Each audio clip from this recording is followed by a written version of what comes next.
Happy Bringling. We at Bringle team would like to welcome all of you at Bringle Blended Meetups platform and request everybody to subscribe Bringle Academy YouTube channel Bringle Talks. Just a quick recap on Pulse of Wisdom from the last live session on process innovation. Smita shared a wonderful story, and her highlight was that we should understand what we are doing before we take any innovation and changes.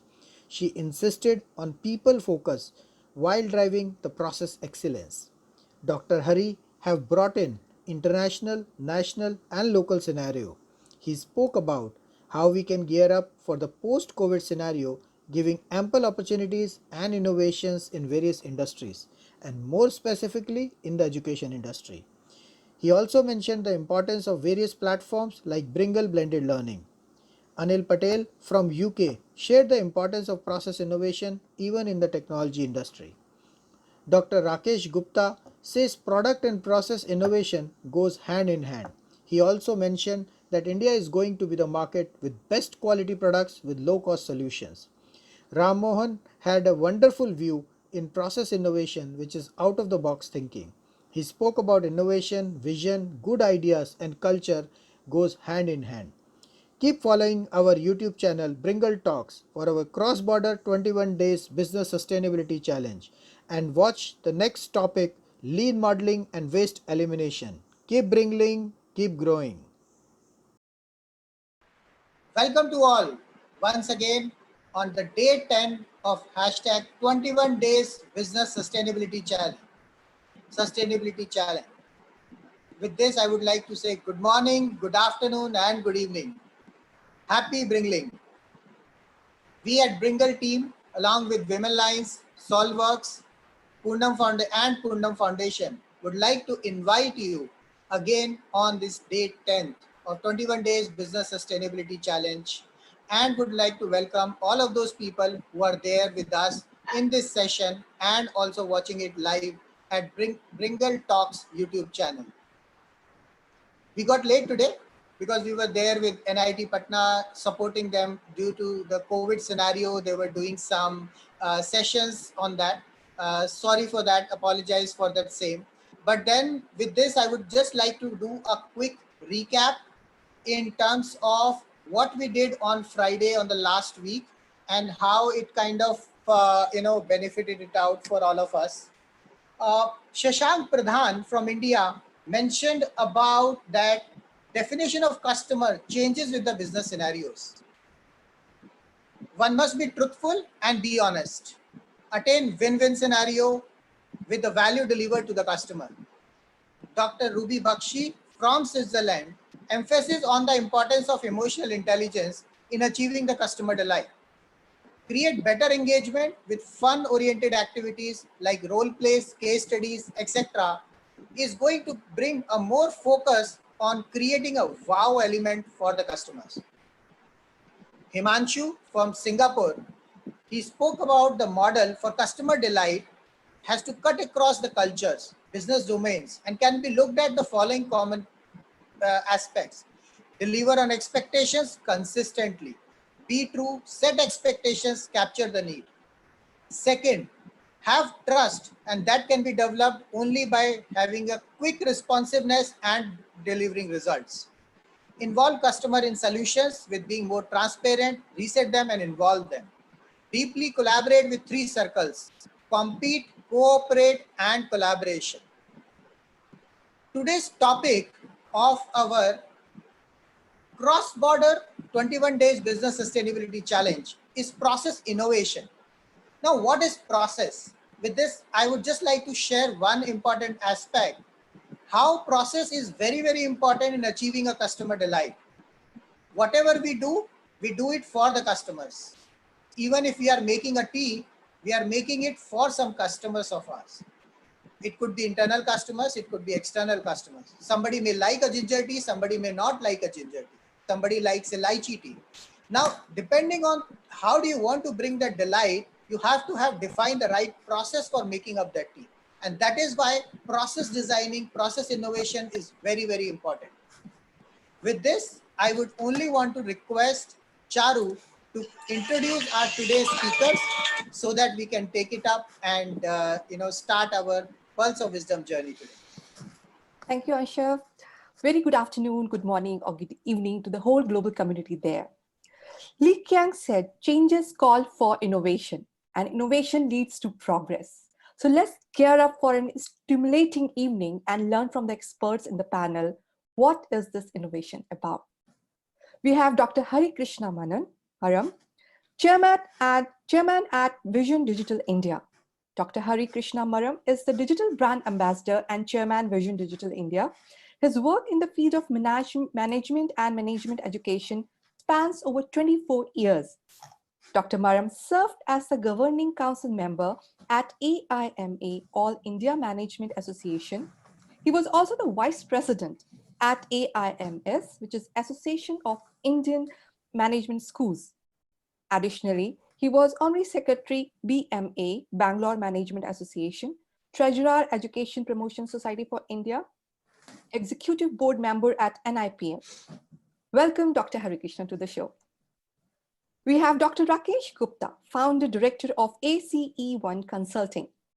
33 years of rich and diversified experience in auto, engineering, textile, electronics, and pharma industry. Worked 15 years with Japanese experts at Madhusori Sumi Systems, qualified Six Sigma Black Belt, qualified Senior Assessor for Business Excellence Award and Manufacturing Excellence Award, Shingo Model.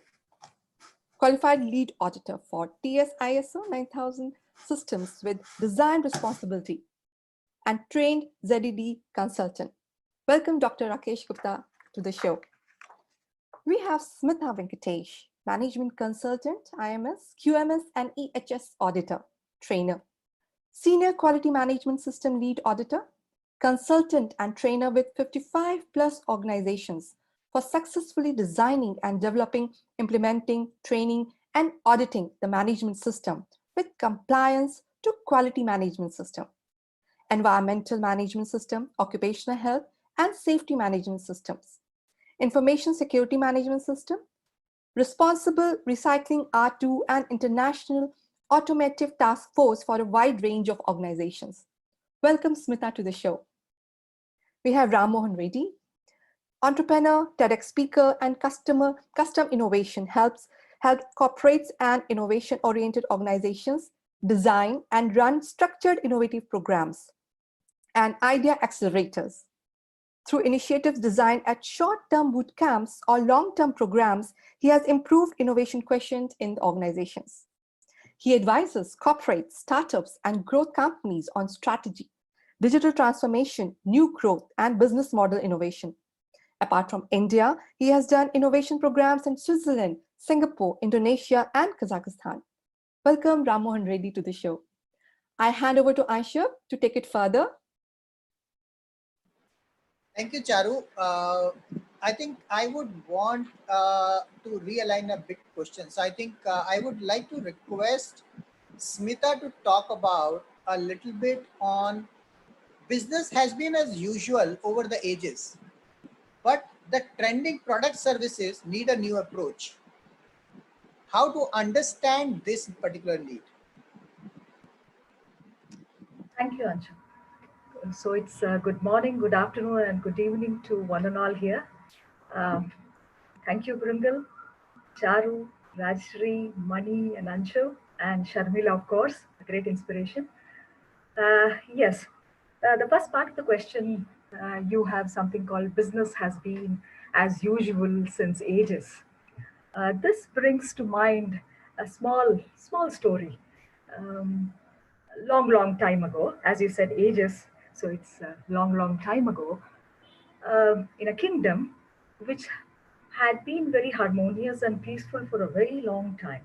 No wars, no pandemics. People were very happy. And because of this happiness and peacefulness, men had become successful artists, sculptors, and women had become good singers and weavers. So now you can imagine how harmonious it was. One day, the prince of the kingdom uh, sets out to take stock of how is his kingdom. And he goes around, he sees everybody happy, the farmers are tilling the land, the hunters are hunting, and the children are playing. Everything is fantastic. As the dusk falls, he approaches a mountain, and there he sees some people, mm, breaking, hitting blocks of stones. He goes closer, and he finds that there are many young men who are using chisels and hammers and breaking the blocks. He goes to one of them. As he approaches one of the cutters, the cutter suddenly realizes that the prince has arrived, and he gets up and greets him. And the prince asks him, "What are you doing?" He says, "I'm cutting stones. From morning till the night, I cut stones until all the dust doesn't cover my body, and the dust, when I breathe in, the dust doesn't get in. I keep cutting stones. I feel that if given a chance, I would have liked to have been born in a different family." Prince is very sad about it. He moves further. He meets one more man. And this man, again, the same question is repeated: "What are you doing?" This man tells the prince, after, of course, greeting him, that I am, I have a team of people under me who are all stone cutters, and we give them specifications. And it is my duty to see to it that uh, you know, uh, none of them go beyond the given specifications, and we get the perfect measured stone blocks cut at the end of the day.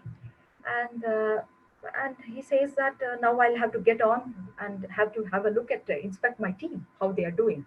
So the prince is slightly happy now. He says, okay, this man is very committed. He's committed to work, no complaints.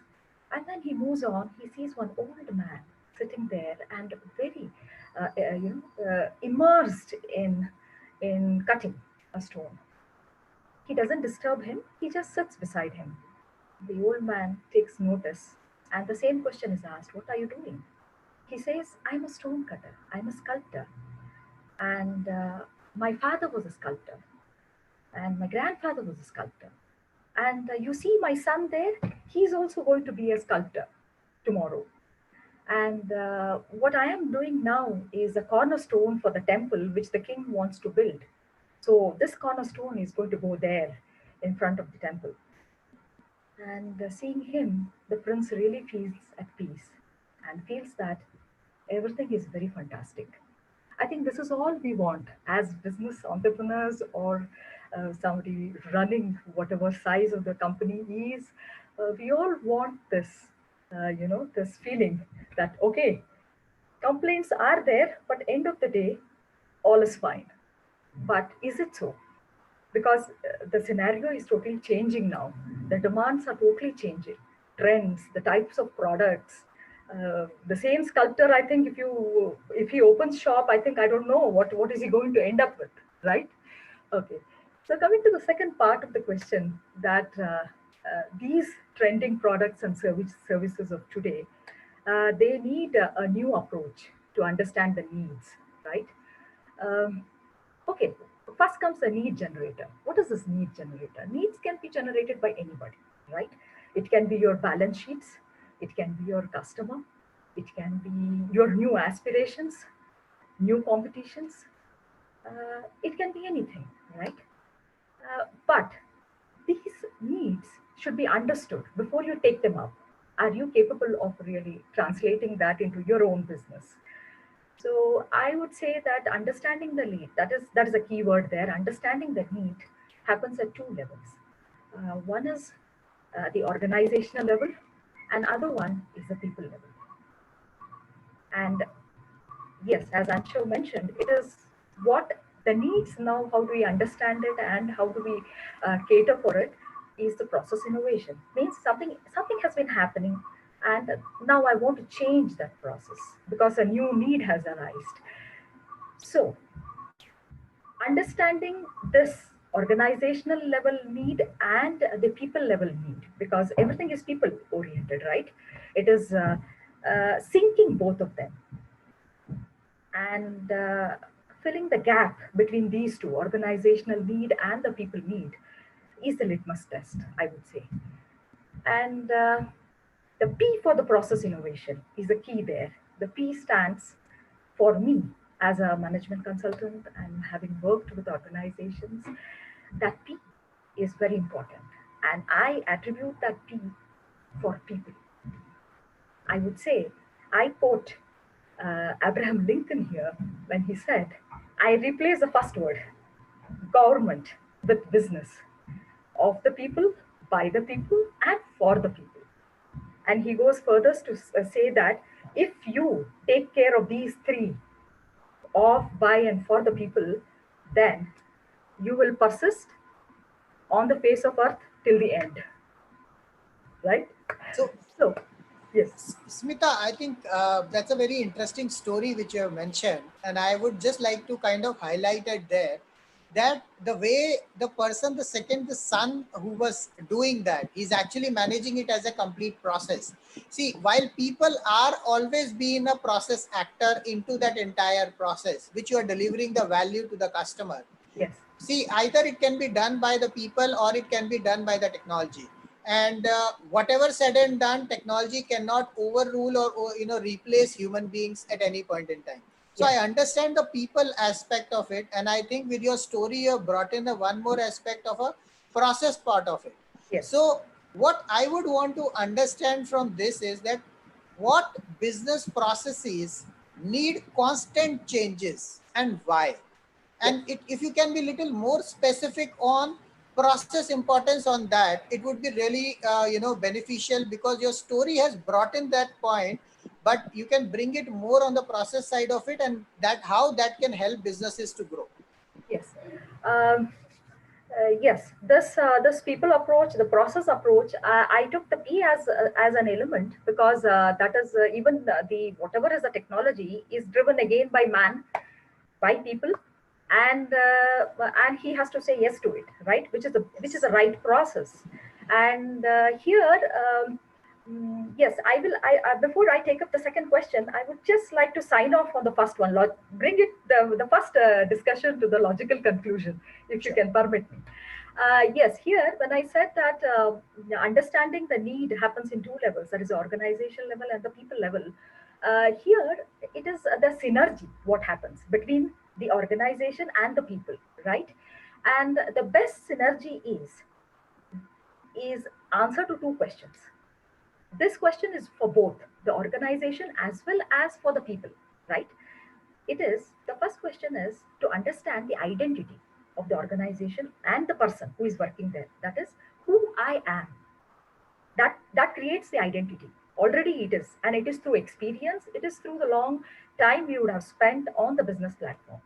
And the second question is the need brings out this question, what I want to be. These two has to sync. This creates an energy, right? Who I am and what I want to be. These two.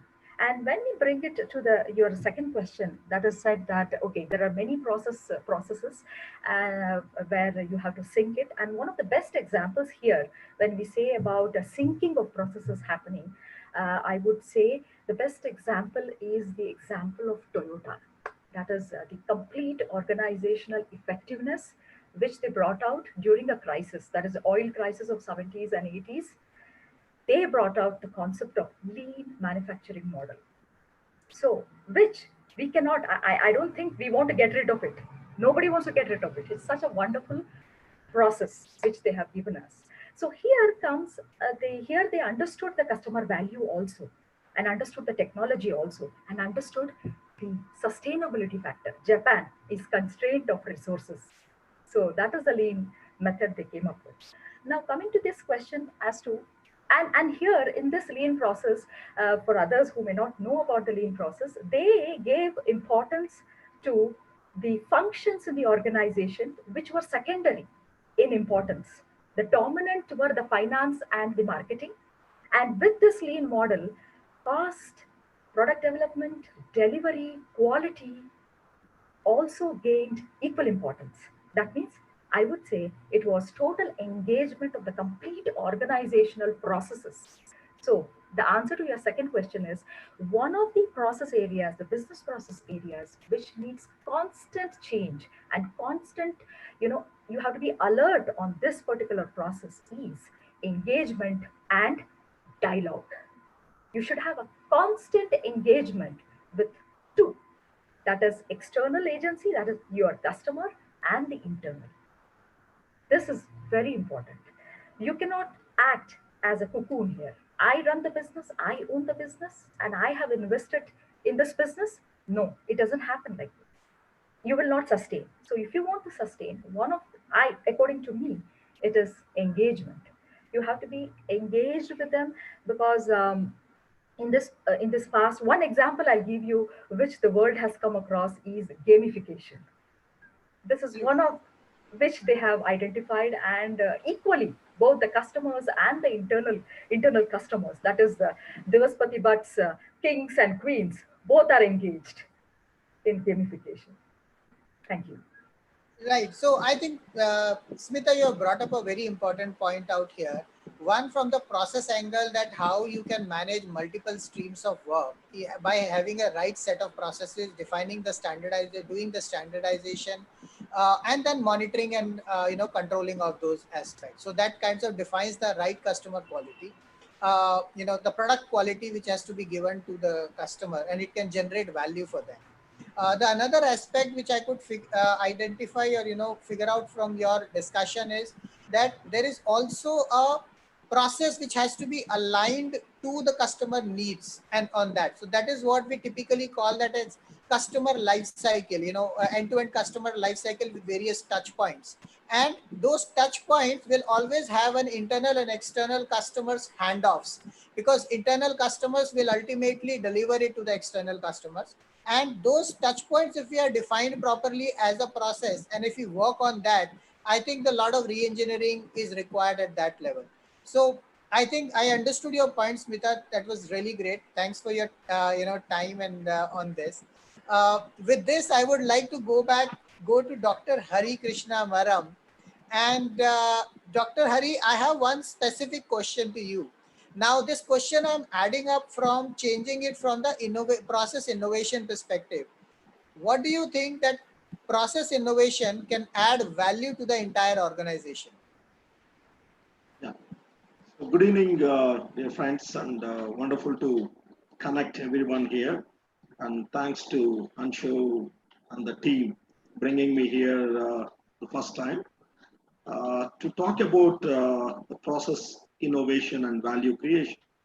So today, if you look at the Fortune 500 companies in the world, if you look at the three top companies which created $1 trillion market capitalization in the entire world, one is the Apple, the second one is the Microsoft, the third one is the Alphabet, that is a Google company. So if you look at these all three companies, they all three are in technology only. So what I'm trying to say here, we as a people, as a human being, we make mistakes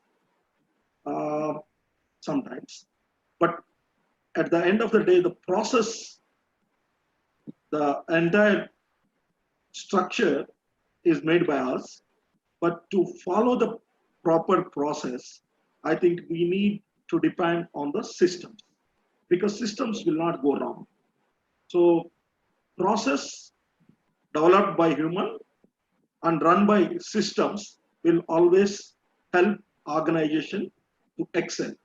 So today I represent mainly the education sector today because I worked almost a decade in a company called Novartis.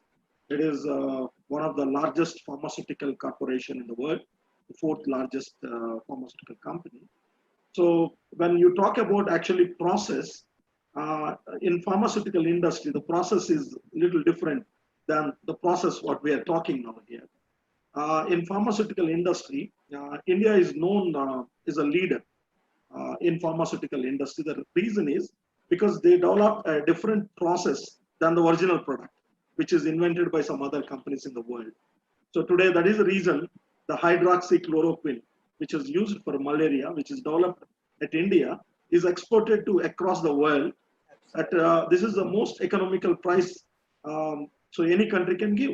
Even the price of hydroxychloroquine, what India produces, it is 15 times lesser than the cost of the US, 10 times lesser than the European cost, and 2 times cost less than the Chinese product also. Because we invented the process innovation.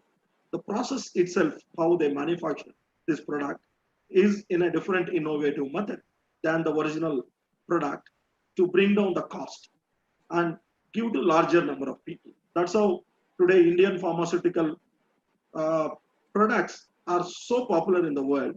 So now again coming back to the technology and process, today if you talk about education industry, India is the largest education system in the world with 330 million students from pre-KG, that is a play home, to the PhD programs. And we have more than 1,000 plus universities, 44,000 colleges, and 380,000 the primary education institutions. So we puts all together is the largest in the system. So what is happening today to talk about this COVID-19 and the current situation? 95% of education institutions in India till the COVID, that is I call as before the COVID, the BC, they were concentrating more on infrastructure development, like building a beautiful campuses in 100 to 1,000 across of campus and putting large, kind of a labs, setting up, huge kind of a infrastructure, buses, large number of students. This is what the focus. So today, at the current situation of this crisis in the COVID-19 scenario, all the campuses are closed down because the major effect in this entire system is to the education institutions, from primary to higher education institutions. So all the institutions which are smaller or higher are so huge, everyone is locked down. There is no student, there is no activity. 95% of the institutes were focusing more on building the infrastructure. They never given any focus on technology.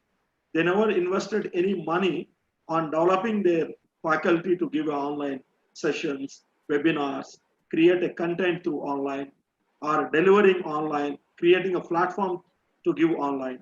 So today now, every education institution is searching how to engage the students because this crisis is going to continue mainly for the education institutions couple of months till maybe June end.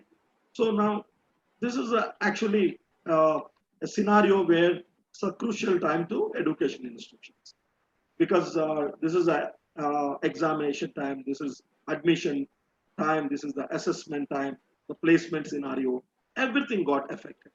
But some of the institutions, I can say 5% of the institutions, they have a process in place. They have a kind of the plan B, plan C kind of a scenario where they prepared everything in advance, anticipating this kind of uncertainty in coming years, looking at the various, the earlier examples, taking from some of the best universities of the world like Oxford, Harvard, what they are doing, what they're able to capable to do, turn around from this crisis of situations. So what I feel is if you have a proper place, all the process manuals in each department, in each work area, then whether people are not there, because today what is happening in most of the companies, including IT or non-IT companies, the people movement is the greatest challenge to any institutions. So today, if you have a process in place, then whether people are there or not, whether new people also join, then things will move smoother. So that's how we learned in Novartis. So in Novartis, we always believe the process is more important than the people. So that's how these companies are able to become the most valuable companies today in the world, and they're able to make the billions of dollars in revenue. And whatever kind of a situations uh, arrive, they're unable to face that situation, move forward and creating a wealth, creating a satisfaction to the all the stakeholders who are involved in this company, of setting a best example of processes. Dr. Hari, I think I would say you have picked up a very apt example of of an institution which is an educational institution to explain process innovation.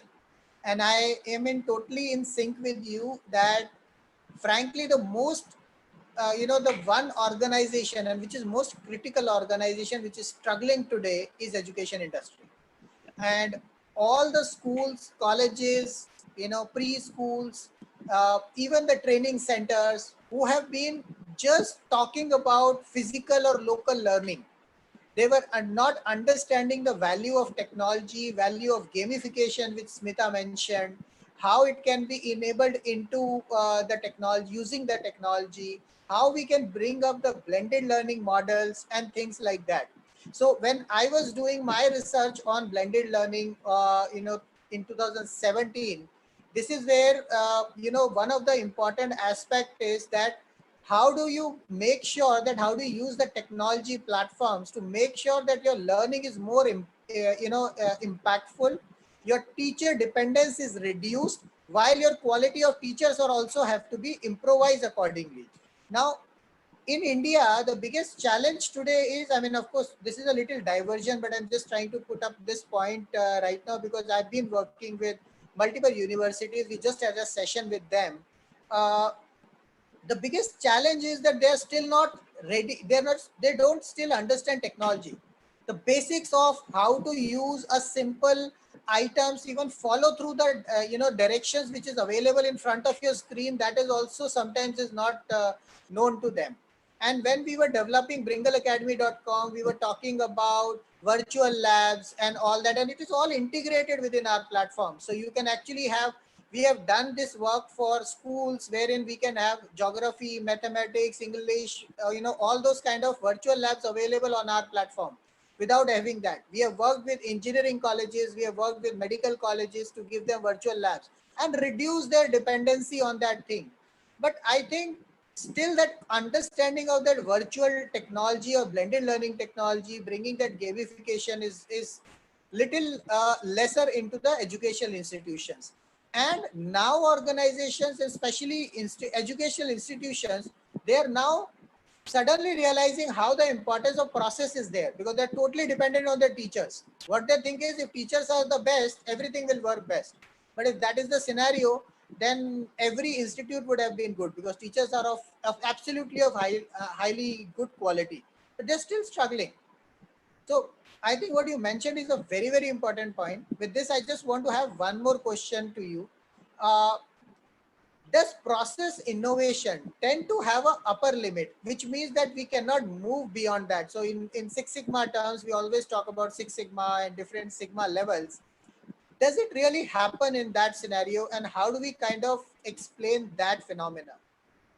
Yeah, in fact, my feeling is in the process innovation, there is no upper limit, and every day there is a new learnings for everyone. Today, nobody, no airlines, no hotel industry might have expected that a situation will come like the COVID-19 and they will shut down across the world, and there is a zero business uh, in particular field. So always there is a dynamic changes keep happening in each industry. So every opportunity, every crisis situation gives an opportunity to some of the players. For example, if you look back 2 years back when the demonetization happened, the companies like a Paytm suddenly become the most valued companies of the world. And same way today, if you talk about this situation in the last 20 days, suddenly these edutech companies become the most valued companies of the world, like Baiju, like all these edutech companies. which are offering programs using the technology. And suddenly, the companies which are doing a retail online e-commerce business, like Big Basket, like Gophers, all these companies suddenly become, you know, full of orders, and they are unable to execute the delivery process. So there is a waiting period in a very way. And so one of the leading retail chain, like a Big Bazaar in India, they're still unable to cope up, and they never anticipated this kind of a change will come in retail sector. So today, having a large number of stores with the largest presence in the country, the Big Bazaar unable to deliver the products. So where a smaller players like a Big Basket can able to get major market share um, across the country in major cities where there is opportunity. So what I strongly feel, there is no upper limit in the process. Every day is a learning. So we have to keep changing and updating our process manuals to update, to customize, to see how things changes. Because today, when you talk about some of the oldest companies in this world, you see the number one IT company, the oldest IT company with 109 years of old of history, the IBM, which company that they are the first to bring the computer to this world. Still they are in the learning stage. They always try to adopt some new changes. They try to learn from some of the successful companies, like what Google is doing, what Microsoft is doing, and they try to adopt some of the best practices in their system. So all these kind of things, yeah. So what I strongly feel, there is no upper limit. Always we are in the learning stage of platform in the process developing and innovations. So innovation is a key to any company. Today we call India as a jugaad. So we do everything in a different way. And when today I was just listening to some of the reports by KPMG, E&Y, McKinsey, and listening to some of the eminent economists of the world, like Raghuram Rajan and some of the World Bank chief and all. So what they are telling, at this kind of a crisis today, almost by end of today, 2 million people are affected with the COVID. And across the world, it's a large number of deaths, more than 180,000 deaths are happened. And in India, we just practice just a lockdown process. Because we know our capabilities. We are not having a best medical health facilities in the world. So the best way what we adopted, our government thought the lockdown will definitely give a better result. And definitely today, across the world, people are looking India as one of the best examples, because the number of cases are not so huge compared than the other countries with largest population in the world with 1.35 billion people. So today, with all these kind of a small innovations, small kind of a following a strict process rules, which is set by the World Health Organization, we declared the lockdown from the stage 1. So that is the reason we are in the safe hands, unlike other crisis situation. So today, these all economists, what they say is, at present, everyone is caring like the COVID situation, but they say India is going to be a land of opportunities in the coming months. The reason is simple. The manufacturing hub from China is going to move to India slowly. And most of the companies from US, Europe, and the Southeast Asian companies are going to move to India, because India is going to produce large production capabilities in the world. And we are going to assure the quality as well as the price to this world. That's why India will have a large number of job opportunities in the coming months. But the current next 2-3 months may be a panic situation. But once we come to the third quarter or fourth quarter in this year, I think things will move. And the other opportunity, what we can see mainly in the education sector is every year, more than 5 million people go across the world to do higher education. Especially India is the second largest student community is the Indian students.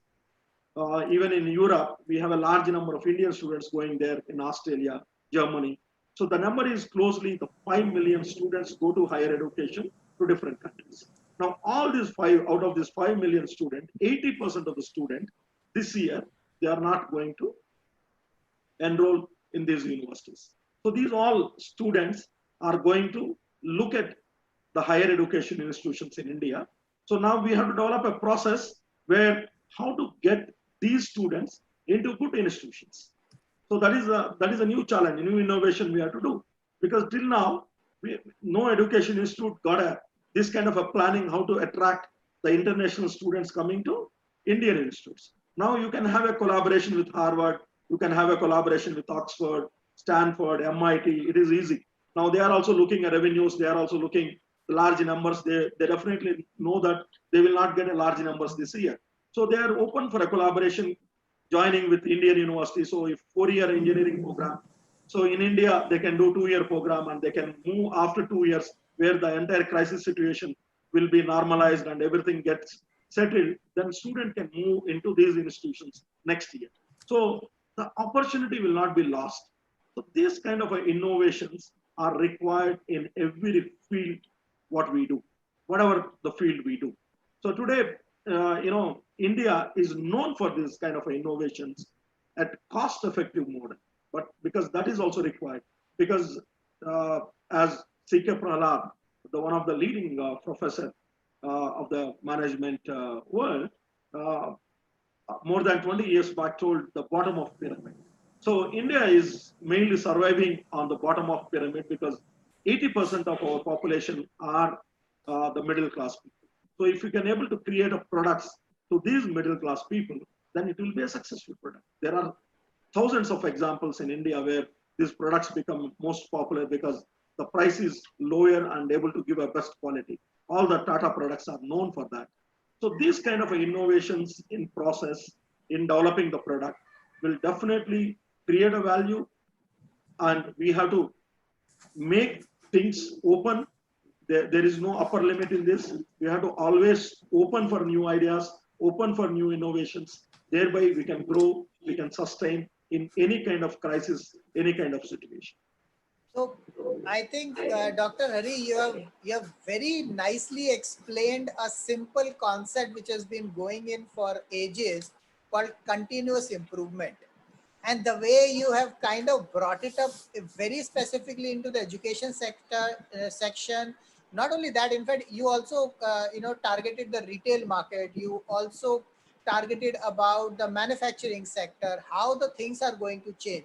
And I'm very well in sync with you that how India will be looked upon much more, and we will get India will get benefited into this, and a lot of other initiatives which Bringle Academy is also doing. I think I would want to have a separate a session on that, with that, because this knowledge which you have, I would want to pass it on to the entire world and tell them that what we can bring together as Indians, and lot of good, as you said, edtech companies, edutech companies who are doing wonders in that. So I think we will talk about this section much more detail. Probably I'll speak to you offline and connect with you.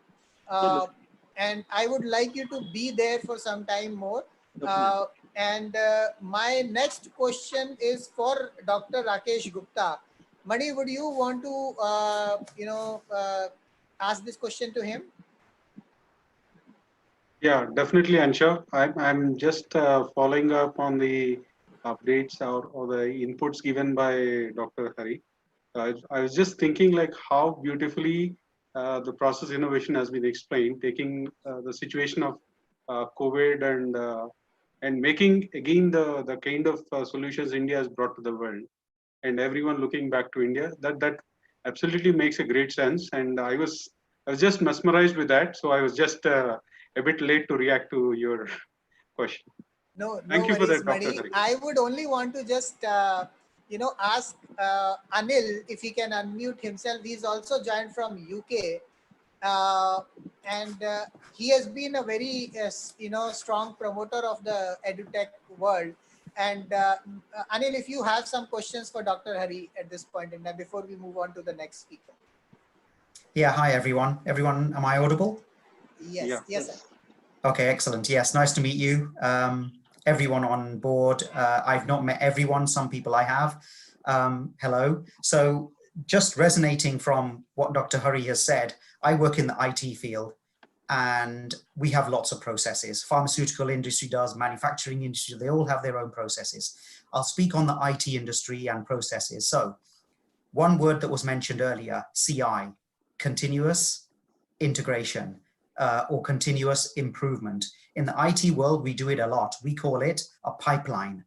So we call it CI, CD, continuous integration, continuous development.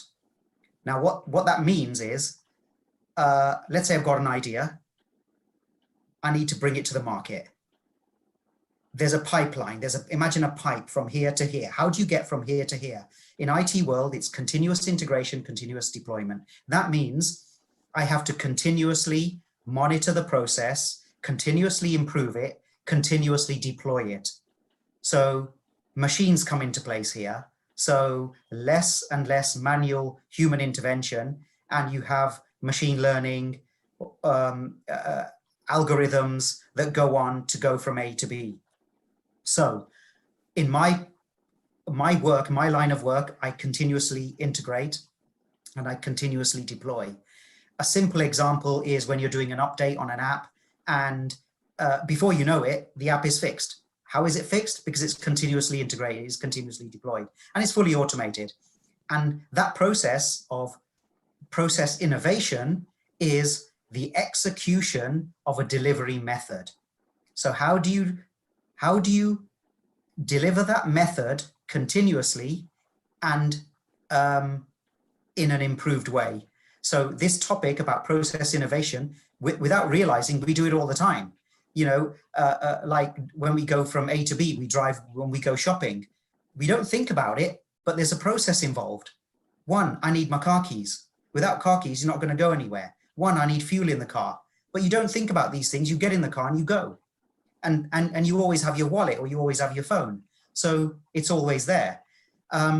So in my field, I continuously, well, I'll say it again, CI, CD. I always do it. We always want to improve.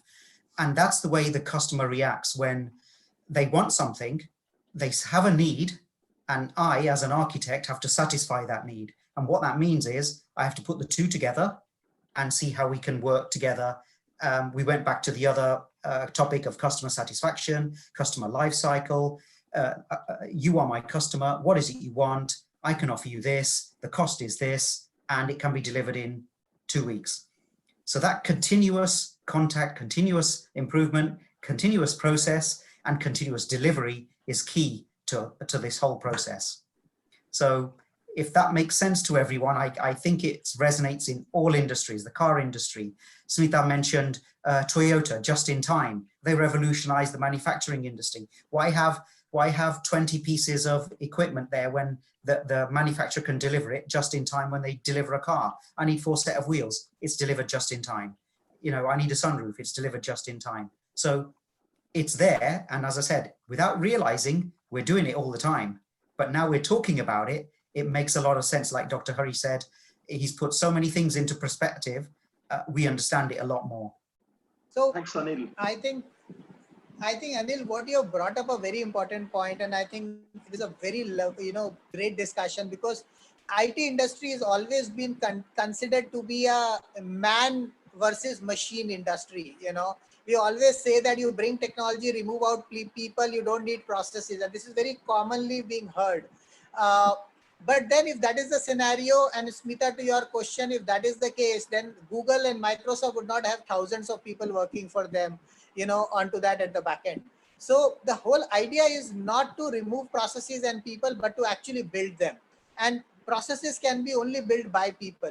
So Anil, that's a very interesting point. And just for our audience globally, I would also like to mention Anil has been a very active investor in India and okay, just a moment.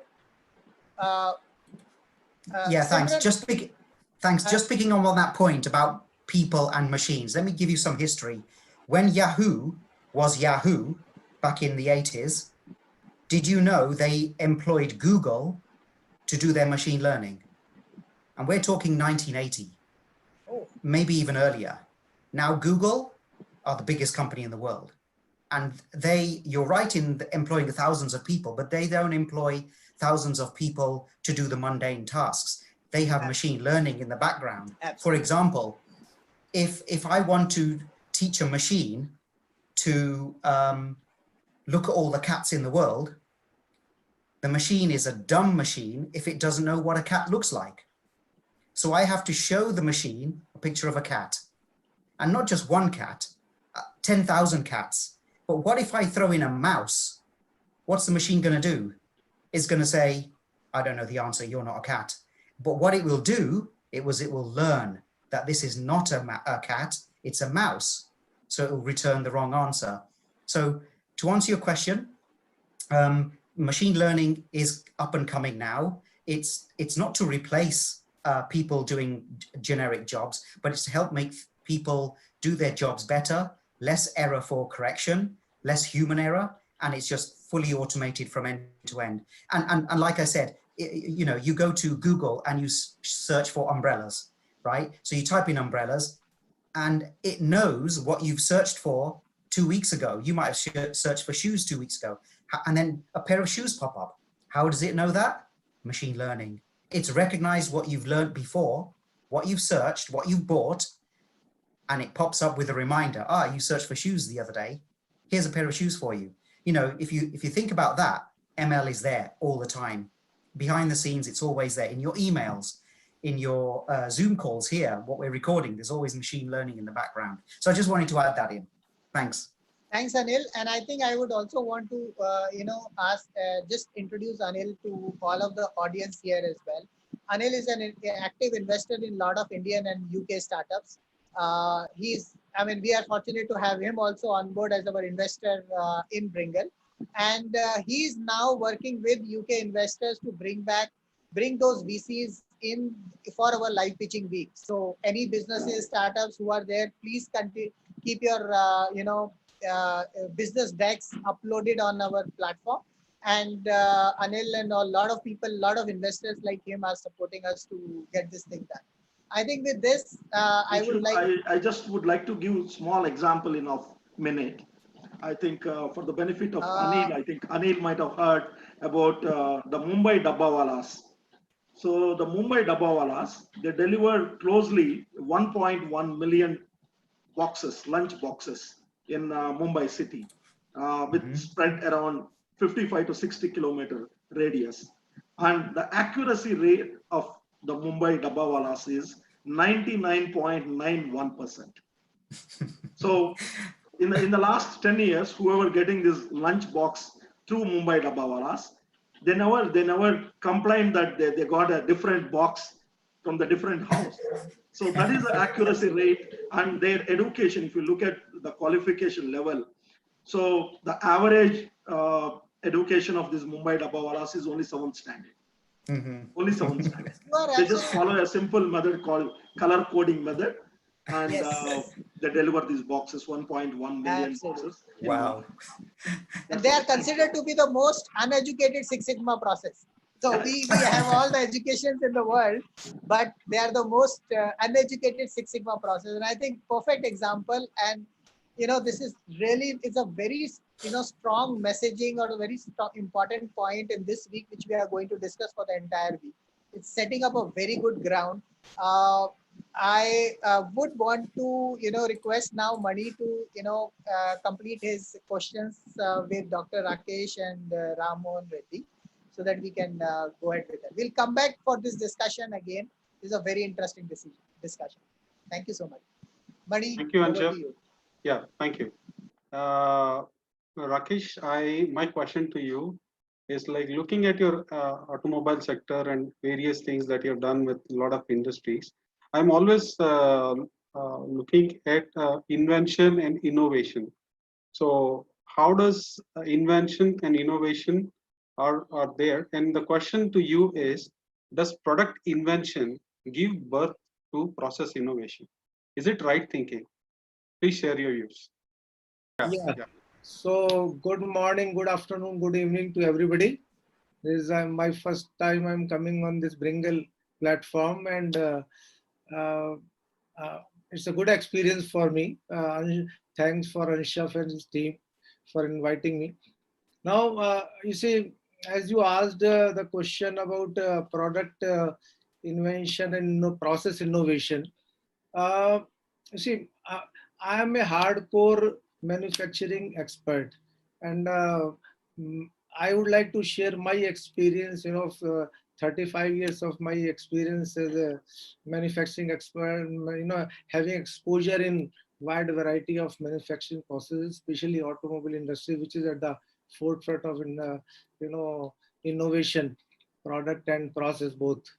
So uh, you see, from my practical, what I have exposure to, practical exposure, uh, one is the product innovation and another is the manufacturing side, process innovation. So product innovation is from the from looking from the customer point of view, that customer wants to get new models. He doesn't want to get a same model. They look for a new models every 6 months or how very frequently. So that calls for a product innovation, designing of new product, and or product invention or product innovation.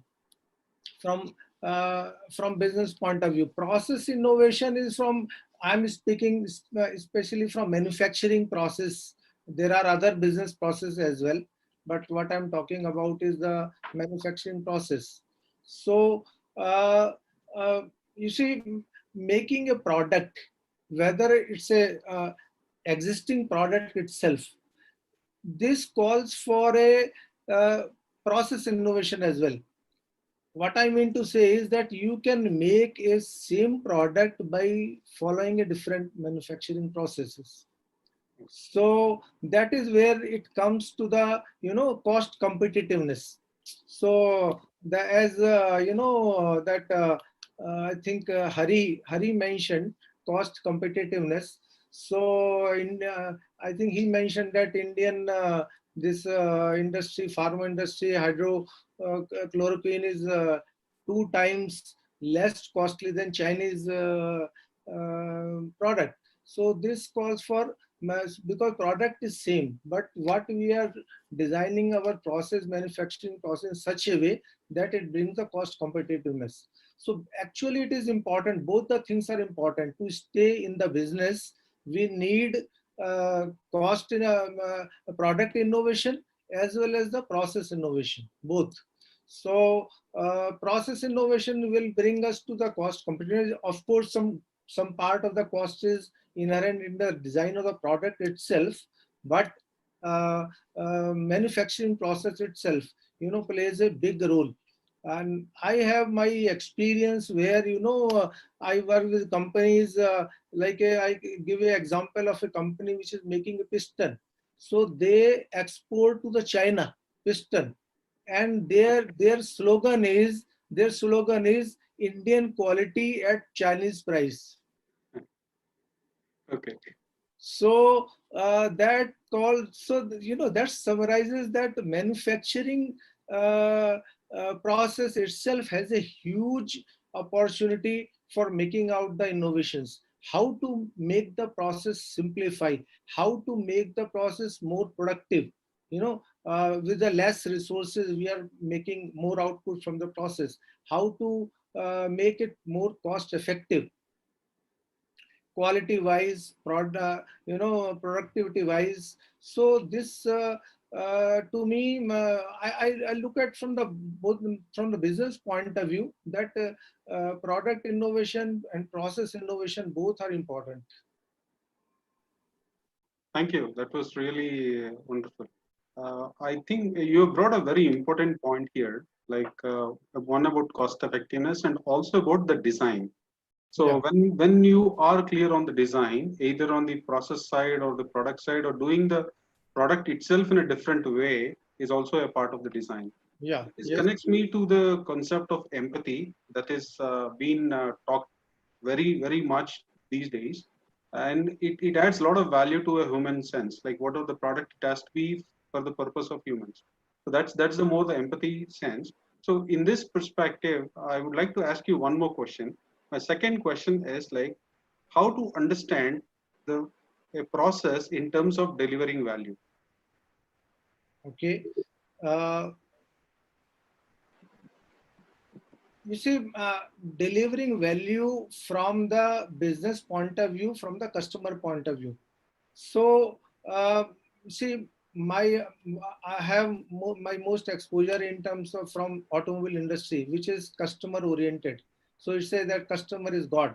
So I have been like I think Smita talked about Toyota production system. So I have been to Toyota Japan, uh, and they taught us that the customer is the king. So uh, uh, looking from value uh, is looking from the customer point of view. So it is the customer which values your product and services.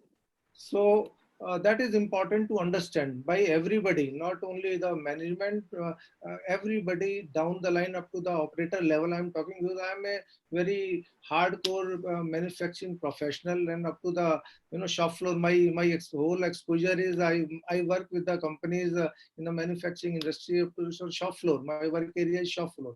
So that value as perceived by the customer, that how an operator, a shop floor operator must understand what kind of work he is doing, so that he creates or his work creates the value to the customer.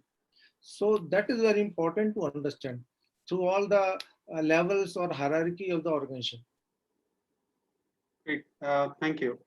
This also brings to another topic which I would like to ask Mr. Ram Mohan. There's more discussion about invention and innovation, and most often we get lost with invention over innovation. So, which is the key? Ram Mohan, can you answer this question? Yes, Mani. Yeah. So, as you said, it's true. Many people will create more weightage. Companies give more weightage on invention than innovation, invention or creativity than innovation. So they do either creativity workshops, design thinking workshops, and come up with a lot of ideas. And after that, nothing happens. So I think they fulfill the KRS. They do this creativity workshops, and they just stop. However, the innovation to do complete innovation, it's an ecosystem. You should create an ecosystem to get the product from creativity to innovation. If I may, probably we can say that it can be done in four steps. So to create an innovative project inside a company, the company first need to have a vision. So vision of what type of innovations they want to do. So is it a product innovation? Is it a process innovation? Is it a business model innovation? Is it a technology innovation? They need to exactly define what type of innovation they have to create, they want to do. There can be ideation session where the problem statement or the vision of the company is given, and the employees will come up with a lot of ideas which is relevant to the vision of the company. And then the company have to select those couple of ideas which aligns to their vision and the business, and select couple of them ideas, and then they need to validate those ideas, like you said before, empathizing, understanding customer need. What exactly is customer looking for? Is the customer having the problem which you think they have? Then create a prototype that customer is ready to pay for, and then validate that idea. And then there should be another phase where the selected validated ideas should be funded. And to do all these things, the company should have a good culture. So in normal culture, when somebody have an idea and go to the manager first asks, did you complete your work? So the culture should not be like that. So they should be encouraged to give ideas. They are encouraged to fail fast so that they can learn. And so in these all steps, you can't say one is important than another. If one fails, everything else fails. So if the vision is not created well, everything else fails. If the good ideas are not created, everything else will face. Even if there are very very good ideas, if you don't have a culture to validate those ideas, you will fail for sure. So you have to create a culture and an ecosystem to create an innovative products. Wow, that's very detailed indeed. So what I am understanding here, you're trying to explain is like for a business to go and look at innovation and invention, there are a lot of key elements that affect the business process and all. And one such important thing I could understand is business modeling. So with this, I want to ask you another question. What is business model innovation and how important is it? Can you So share your views? sure. As we thought at the highest level, there are 3 to 4 type of innovations: product innovation, process innovation, or service innovation, and business model innovation. So uh, process innovation has already been talked about. Product innovation is about coming up with new ideas for new products, or coming up with new features for existing products. Business model innovation is about uh, coming up new ways of creating. So we need to understand business model first. So business model describes how we create value to customers, how we deliver the value to those customers, and how we capture value to ourselves is a business model. So business model innovation is about creating value and capturing value in new ways. So I think this can be best described with a couple of examples. uh, so for example, there is a company. I will not name any company names here. I'll just tell what they do. There is this one company whose core product is HR product. So they have a HR product where using their product you can completely do all your HR related things like recruitment, payrolls, and everything. That is their core product. However, they give the product for free. So that how their business model is. So their business model is, wherever they give the product for free, they request those company and the employees to buy the insurance benefits through their portal. Because the employees buy through their portal, the company gets this HR company gets 5% commission from the insurance company, and this company is very very very profitable. And there are so many HR companies, so many products. They are differentiated themselves by creating a innovative business model. So another example is, there is this company who has media company who the media company has a newspaper, online presence, social media presence, and everything. So their key resource is ad space. So they sell the ad space. So you give me the money, I'll provide you the ad space. That's their business model. That's the only business model. So however, they wanted to come up with a creative business model. So what they did is, they have created a separate entity, and they approach funded startups, and they say that, so only startups which need a lot of exposure. So some startups may not need a lot of exposure. However, commodity type of products may need a lot of exposure. So they identify and go to those type of customers and say that, you pay me only 25 to 30% of the space of the money for the ad space, and remaining 70% they take it as a equity. Okay. So they're selling a lot of their ad space, and in future, when the startup is sold, they make huge profits. Okay. So So what I'm understanding from your explanation is like not only the process or the product, the business itself, they are trying to innovate and try to reach out in new forms so that exactly. it can be presented in a different format. Exactly. So you are not creating any new product now, nor process that. You are just trying to identify the new business models, new ways of Okay. creating and delivering value to the customers. Great. Thanks for the inputs, Ram. Now I'm handing over to Rashri for the pearls of wisdom. I just want to add here, and I probably, if I can just quickly talk about Ram, the way you have brought up the points of product business modeling and the innovation. It's pretty important. And Mani, actually, I would like you to speak a little bit on, design your unicorn methodology, how the process importance you have kind of put in over there, and how the what is the importance of a business model, not only just a business model but also the financial model into it, because ultimately everything is related to be customer value to the customer and delivering financial value to the organization. So what is that approach which you have taken while designing the design your unicorn program? See, in Design Your Unicorn, thanks Anshu for that. Design Your Unicorn is purely on business model innovation and making sure that we also have the process innovation in place.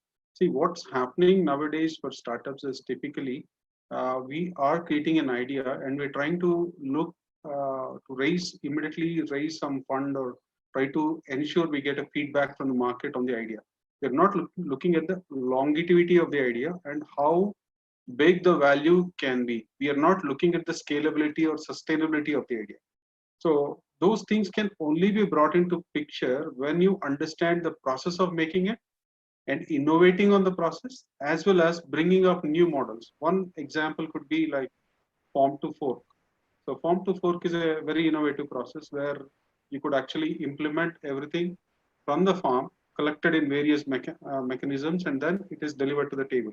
So let's say I would like to have fresh carrot from a farm. I can go on an app and order, and I can get that carrot back to my table. So this is a kind of a unique innovation that startups are working on.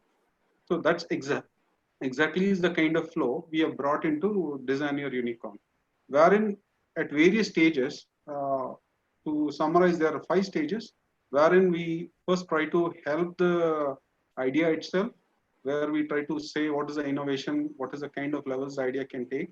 Then we work with the entrepreneur as well as the enterprise or the firm itself to bring in a lot of metrics, a lot of valuations, where we ensure the business model is tested and thoroughly done. Then we take to the next level where we apply all the business metrics, try to ensure the metrics are taken care, and that's when the financial modeling comes into play. So that's where we play with the numbers because the business model, the idea model is all set.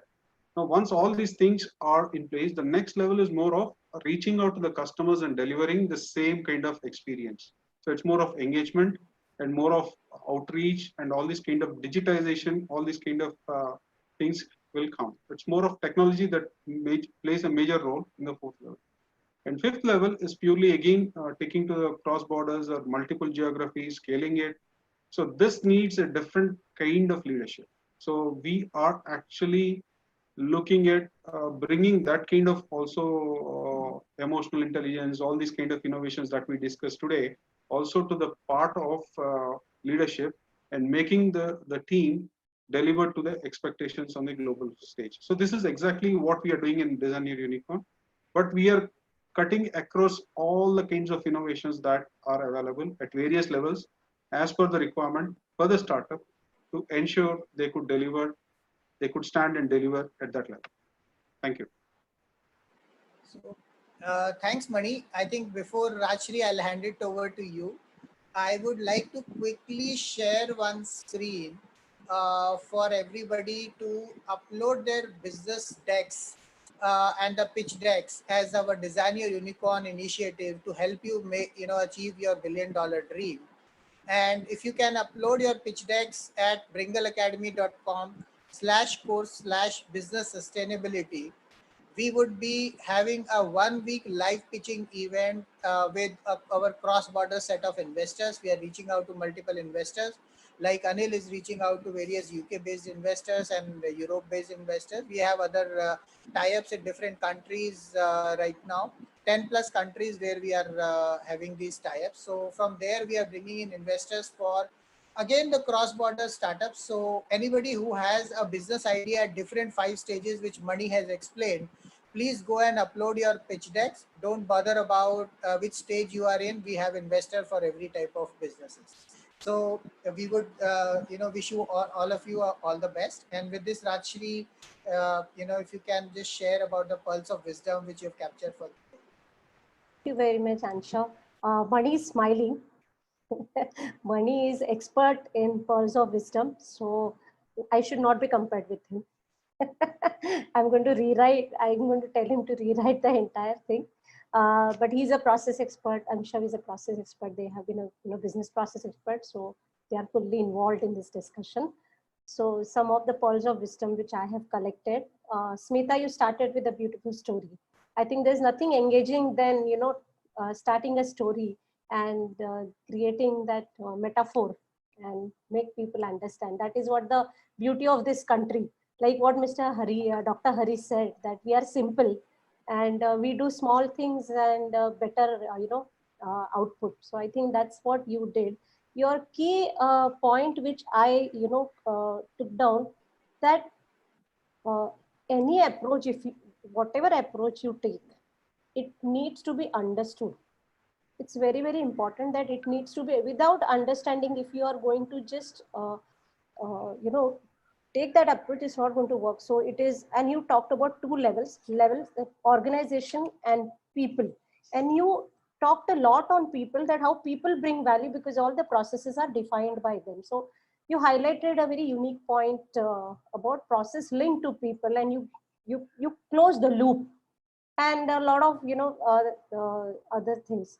Dr. Hari Krishnan, I think you gave a world view followed by view at the national level. You also talked about various industries.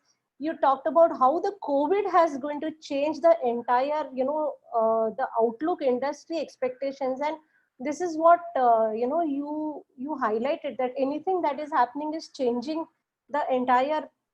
It creating new industries also, and we have to be ready for that. So in your talk, you made all of us ready for the future, rather than talking about how COVID is going to put us behind 4 months. You said think ahead of 4 months, and I think that is my biggest takeaway.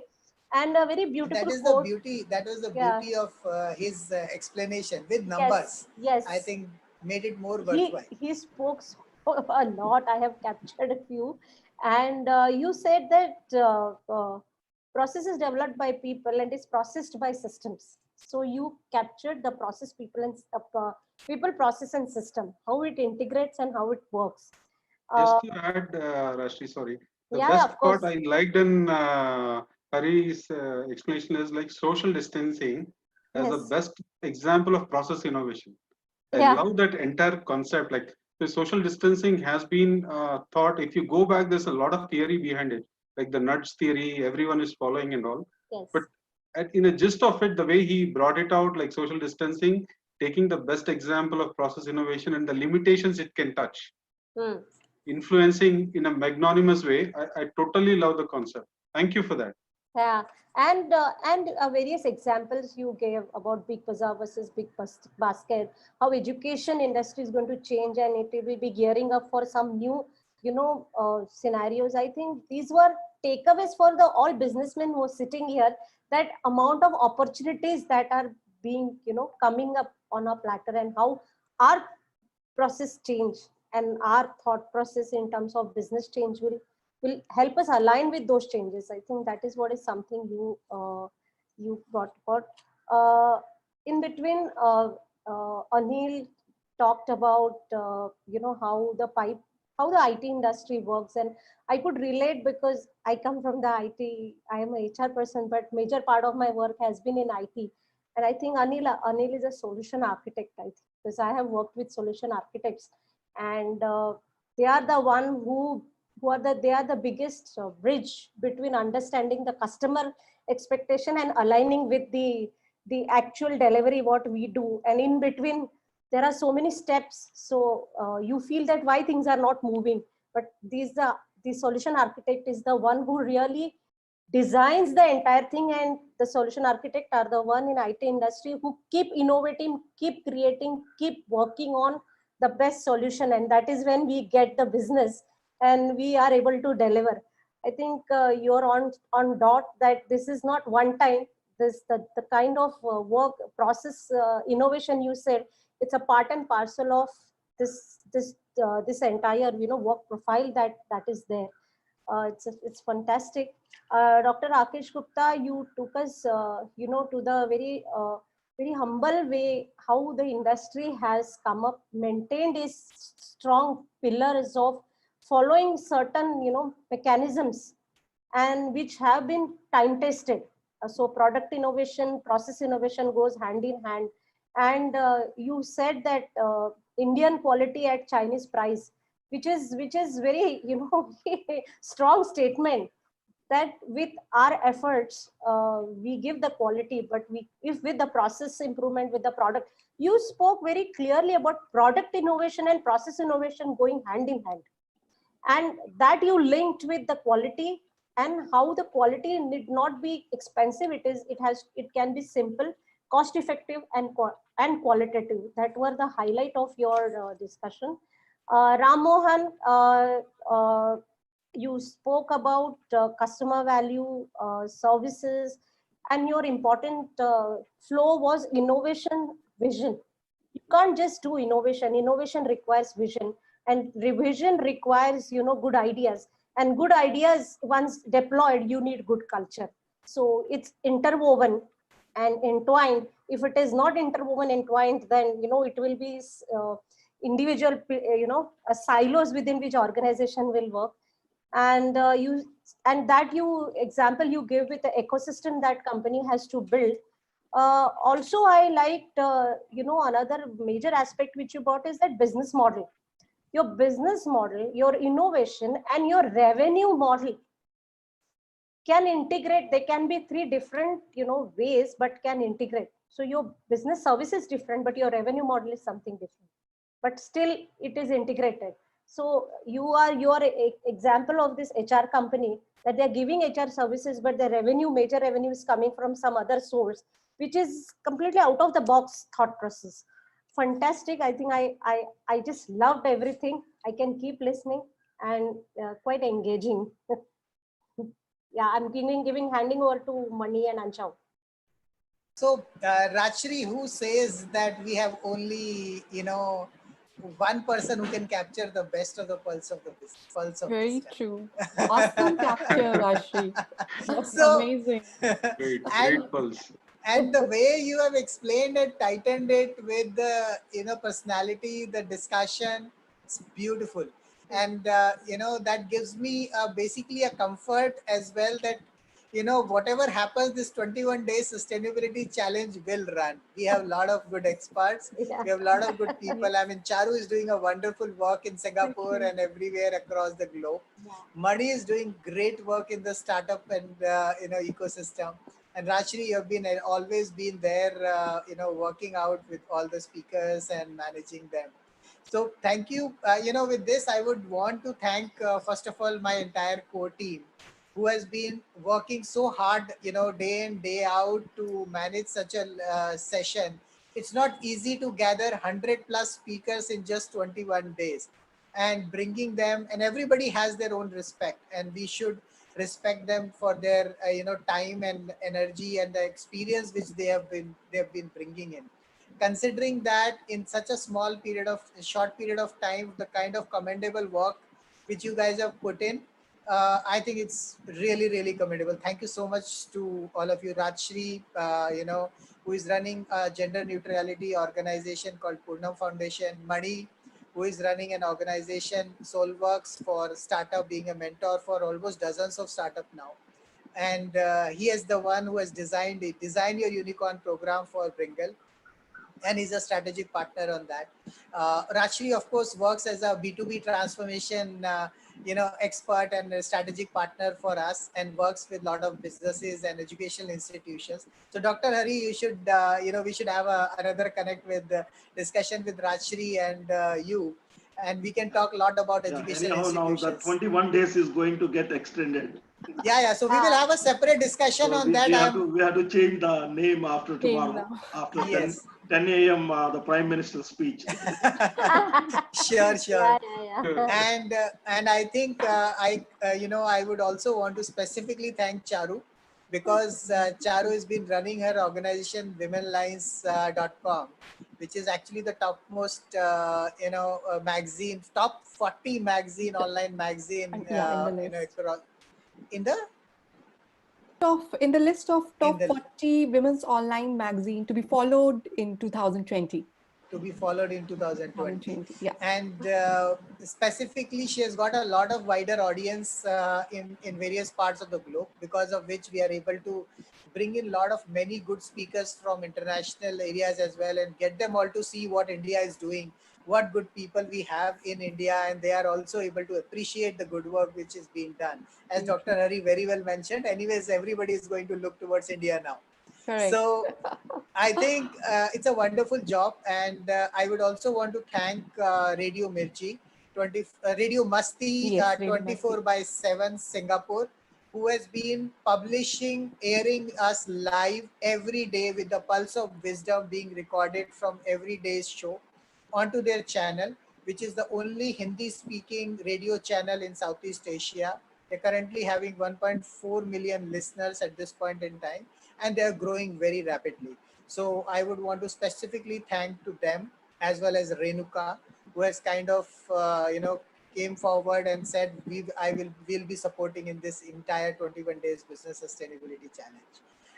So with this, I would like to thank all the audience speakers again once more, and especially to speakers now, Dr. Hari, Ram, Smita, and I'm sorry, I'm missing one Dr. name. Rakesh. Dr. Rakesh. Yes, sorry, Dr. Rakesh. I missed out somehow in this world of web. I'm just missed out that. For you to come out and spend some your valuable time and share your valuable experience out here. All of your information has been very informative, and we will try to club that. Just to give an idea, we are trying to create a complete TV and a radio series out of it, a digital book, a paperback book, and a ebook as well. So we will reach out to you for your details in more article manner, in more video manner, which can go into these particular series onto that. So we'll reach out back to you for those as well. We'll all be the co-authors or co-partners into that. So with this, thank you so much to everybody, and all the businesses, startups all across the globe. Do pitch in, do submit your business decks. Do not miss the live pitching week starting from 27th of April. The last date of uploading your pitch decks is 23rd of April. We will need some couple of days to process it, and upload it at www.bringleacademy.com/course/business sustainability. And with this, thank you so much. And once again, we are all happy to take this challenge, and keep bringing, keep growing. Thank you. Thank you. Be Thanks, safe, everyone. everybody. Thank you so for much. joining the show. Thank you. Thank you.